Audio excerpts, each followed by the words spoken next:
রামের সুমতি লিখেছেন শরৎচন্দ্র চট্টোপাধ্যায়। পঞ্চম পরিচ্ছেদ। পরদিন সকাল হইতেই রামের কথাবার্তা বদলাইয়া গেল। সম্পূর্ণ 2টা দিন কাটিয়া গিয়াছে। বৌদিদি ডাকে নাই, বকে নাই, খাইতে দেয় নাই, এরকম সে তাহার জ্ঞানে দেখে নাই। আজ সে বাস্তবিক ভয় পাইয়াছিল। প্রথমটা রান্নাঘরের দাওয়ায় বসিয়া সে নানারূপ উল্টাপাল্টা জবাবদিহি করিল। একবার বলিল বেড়াল মারিতে পেয়ারা ছুড়িয়াছিল, একবার বলিল হাত ফসকাইয়া পড়িয়া গিয়া বৌদির কপালে লাগিয়াছিল, একবার বলিল কাঁচা পেয়ারা ছুঁড়িয়া ফেলিয়া দিতেছিল, তারপর একবার বলিল কাহাকেও সে গাল দেয় নাই, একবার বলিল গোবিন্দকে দিয়াছিল, একবার বলিল ভোলাকে দিয়াছিল। কিন্তু কোন কৈফিয়তেই কাজ হইল না। প্রধারের কেহ জবাব দিল না, প্রতিবাদ করিল না, হা না একটা কথাও বলিল না। একবার বহু কষ্টে লজ্জা সংকোচ ত্যাগ করিয়া আর কোনদিন করব না বলিয়া ফেলিয়া যখন ফল হইল না, তখন সে চুপ করিয়া কাঁদিতে লাগিল। কি উপায়ে কি দিয়া কেমন করিয়া সে বৌদিকে প্রসন্ন করিবে? বৌদিরা তাহাকে আলাদা করিয়া দিয়াছে, তবে কোথায় সে খাইবে? কাহার কাছে কেমন করিয়া সে থাকিবে? কোন দিকেই আজ সে কুল কিনারা দেখিতে পাইল না। আজ সে রাঁধিবার চেষ্টাও করিল না, পড়িতে গেল না, ঘরে গিয়া শুইয়া রহিল। গোপনে কাঁদিয়া কাঁদিয়াই বোধ করি গত রাত্রে নারায়ণীর জ্বর আসিয়াছিল। দুপুর বেলা দিগম্বরী 1 বাটি দুধ আনিয়া বলিলেন খেতেই হবে, না খেয়ে কি মরবি? নারায়ণী প্রতিবাদ না করিয়া দুধের বাটি হাতে লইয়া কতকটা খাইয়া বাটিটা নামাইয়া রাখিয়া পাশ ফিরিয়া শুইলেন। তাহার না না করিয়া কথা কাটাকাটি করিতে ঘৃণা বোধ হইল। রাত্রি যখন 9টা বাজিয়া গিয়াছে, তখন নেত্য আসিয়া চুপি চুপি বলিল, মা, ছোট বাবুর তো কোনো সারা শব্দ পাইনি, রাত তো ঢের হলো। নারায়ণী উদ্বেগে উঠিয়া বসিয়া কাঁদিয়া ফেলিলেন। লক্ষ্মী মা আমার, দেখে আয় সে ঘরে আছে কি না। নেত্যর চোখ ভিজিয়া উঠিল। হাত দিয়া চোখ মুছিয়া ফেলিয়া বলিল, আমার যেতে সাহস হয় না মা। বলিয়া বাহিরে গিয়া ভোলাকে সে ডাকিয়া আনিল। ভোলা সংবাদ দিল দা ঠাকুর ঘরে আছে, ঘুমুচ্ছে। নারায়ণী নিঃশব্দে 2 হাত জোর করিয়া কপালে ঠেকাইয়া চাদর মুড়ি দিয়া আবার শুইয়া পড়িলেন। পরদিন প্রভাত না হইতেই তিনি স্নান করিয়া আসিয়া রান্না চড়াইয়া দিলেন। রান্না যখন প্রায় অর্ধেক অগ্রসর হইয়াছে, তখন দিগম্বরী রাত্রোত্থান করিয়া ব্যাপার দেখিয়া আশ্চর্য হইয়া গেলেন। কর্কশ স্বরে প্রশ্ন করিলেন, তোর না জ্বর নারায়ণী? তুই না 3 দিন খাসনি?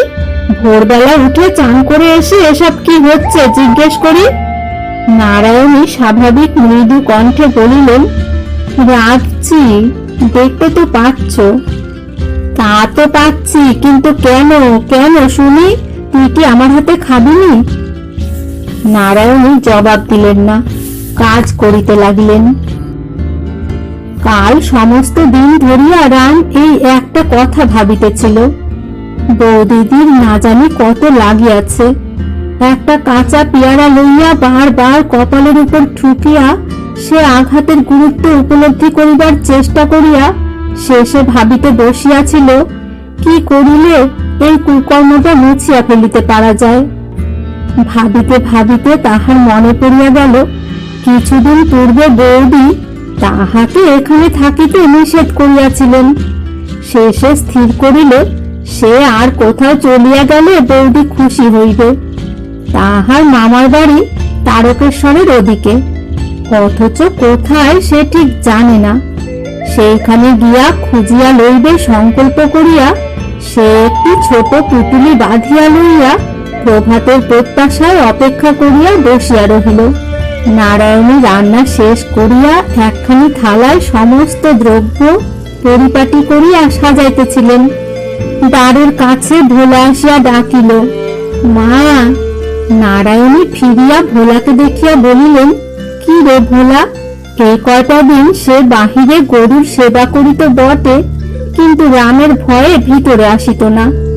ভোলা আস্তে আস্তে বলিল, চুপি চুপি একটা কথা আছে মা। নারায়ণী কাছে আসিতেই ভোলা ফিস ফিস করিয়া বলিল, তুমি যা বলেছিলে না তাই হয়, যদি দুটি টাকা দাও। নারায়ণী বুঝিতে না পারিয়া বলিলেন, কি হয় রে, কাকে টাকা দিতে হবে? ভোলা একটুখানি আশ্চর্য হইয়া বলিল, তুমি দা ঠাকুরকে চলে যেতে বলেছিলে না, তিনি যেতে রাজি আছেন। আচ্ছা, দুটো না হয় একটি টাকা দাও। নারায়ণী ব্যাকুল হইয়া উঠিলেন, কোথায় যেতে রাজি আছে রে, কোথায় সে? ভোলা বলিল, বাইরে গাছতলায় দাঁড়িয়ে আছেন, বাবার থামের ওদিকে কোথায় তোমার মামার বাড়ি আছে যে।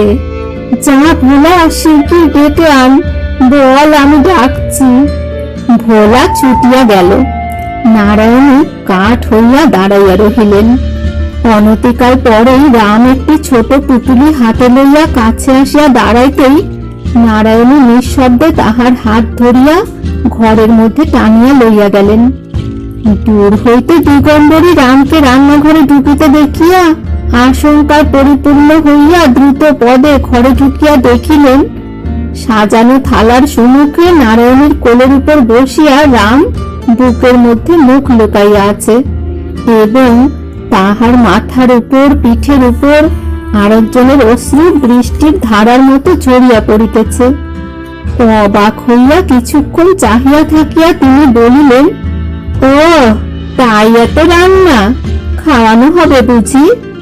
আমার জামাই যে এত বড় দিব্যিটা দিলেন সেটা ভেসে গেল বুঝি? নারায়ণী মুখ তুলিয়া বলিলেন, ভেসে যাবে কেন মা, তার কথা আমি অমান্য করিনি, 3 দিন খাইনি, খেতেও দিইনি। দিগম্বরী তীক্ষ্ণভাবে বলিলেন, এই বুঝি অমান্য করিসনি? তবে এটি হচ্ছে, যে দিব্যি দিয়েছে তার বুঝি হুকুমটাও একবার নিতে হবে না? নারায়ণী কি যেন একটা কঠিন আঘাত সহ্য করিয়া লইয়া সংক্ষেপে বলিলেন, আমার হুকুম নেওয়া হয়েছে। দিগম্বরী বিশ্বাস করিলেন না, অধিকতর ক্রুদ্ধ হইয়া বলিলেন, আমি কচি খুকি নই নারায়ণী, হুকুম নিলি আর আমি জানতেও পারলুম না। এবার নারায়ণীর আর সহ্য হইল না, তিনিও কঠিন হইয়া বলিলেন, তুমি কি জানলে মা, কার কাছে কখন আমি হুকুম পেয়েছি?